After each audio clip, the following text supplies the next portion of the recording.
তুমি কি পড়ো? What do you read? ধরুন একজন কি পড়ছে সেটা জানার জন্য আপনি তাকে প্রশ্ন করছেন যে তুমি কি পড়ো। তো এমন বাক্যকে ইংরেজিতে প্রশ্ন করতে হবে what do you read? What do you read? আমি একটি বই পড়ি। I read a book. এবার ধরুন আপনি একটা বই পড়ছেন আর সেটাই জানাচ্ছেন যে আমি একটি বই পড়ি। তো এমন বাক্যকে ইংরেজিতে বলবো I read a book. I read a book. তুমি কখন পড়ো? When do you read? এবার আপনি জানতে চাচ্ছেন আসলে তুমি কখন পড়ো। তো তুমি কখন পড়ো এমন বাক্যকে ইংরেজিতে প্রশ্ন করতে হবে when do you read? When do you read? আমি রাতে পড়ি। I read at night. এবার ধরুন আপনি রাতে পড়াশোনা করেন তাই বলছেন যে আমি রাতে পড়ি। তো এমন বাক্যকে ইংরেজিতে বলতে হবে I read at night. I read at night. তুমি কেন পড়ো?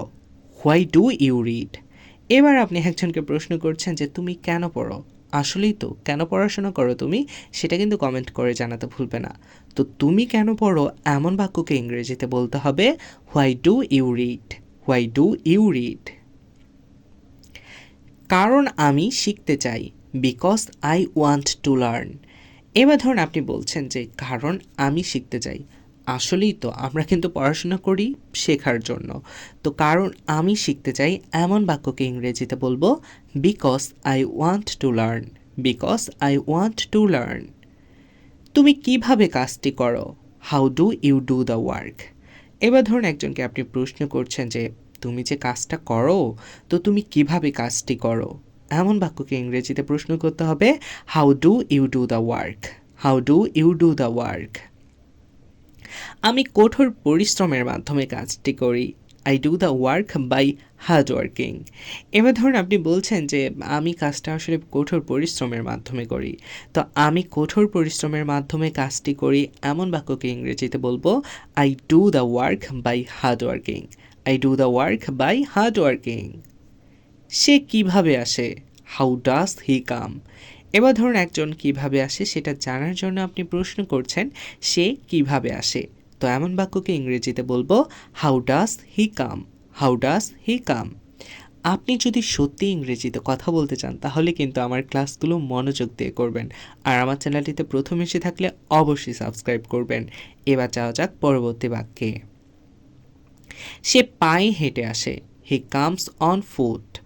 এবার ধরুন আপনি বলছেন যে সে পায়ে হেঁটে আসে। তো সে পায়ে হেঁটে আসে এমন বাক্যকে ইংরেজিতে বলবো he comes on foot. He comes on foot. আমি কি কিনছি? অ্যাম আই বাইং? এবার ধরুন আপনি বলছেন যে আমি কি কিনছি। তো আপনি যখন কোনো জিনিস কিনবেন তখন আপনি তো বলেই থাকবেন স্বাভাবিকভাবে যে আমি কি কিনছি। তো আমি কি কিনছি এমন বাক্যকে ইংরেজিতে বলবো am I buying? Am I buying? তুমি কি বই বিক্রি করছো? Are you selling books? এবার ধরুন একজন বই বিক্রি করছে কিনা সেটা জানার জন্য আপনি তাকে প্রশ্ন করছেন তুমি কি বই বিক্রি করছো।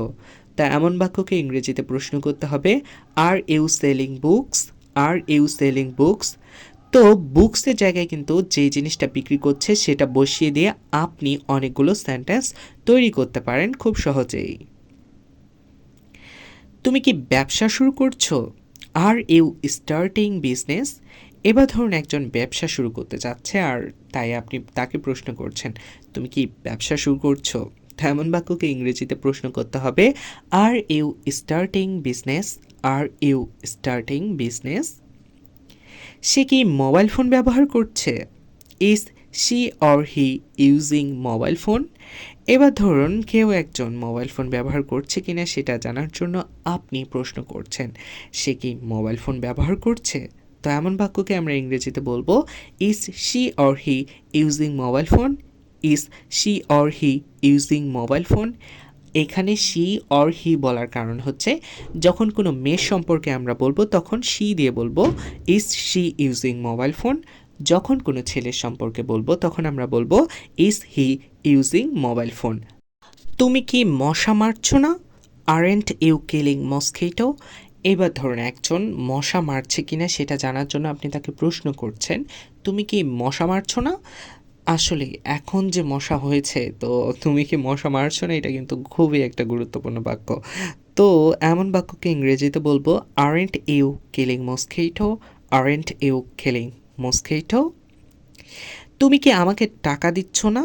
আর not you giving me money. এবার ধরুন একজন আপনাকে টাকা দিতে যাচ্ছে না, তাই আপনি তাকে বলছেন যে তুমি কি আমাকে টাকা দিচ্ছ না। তো এমন বাক্যকে ইংরেজিতে বলার সময় আমরা বলবো are not you giving me money, are not you giving me money. তো আপনাদের যে এত কিছু শেখাচ্ছে, আপনারা কি আমাকে টাকা দিবেন না? Just kidding. তো আশা করছি আমার এই ছোট্ট ক্লাসটি আপনাদের অনেক ভালো লেগেছে। ক্লাসটি ভালো লেগে থাকলে সবার সাথে শেয়ার করতে ভুলবেন না। আমার চ্যানেলটিতে প্রথম এসে থাকলে অবশ্যই সাবস্ক্রাইব করবেন এবং লাইক কমেন্ট করার মাধ্যমে আপনার মন্তব্যটি জানাবেন ক্লাসটি কেমন লাগলো। দেখা হচ্ছে পরবর্তী কোনো ক্লাসে। ততক্ষণ পর্যন্ত সবাই ভালো থাকুন, সুস্থ থাকুন। আল্লাহ হাফেজ।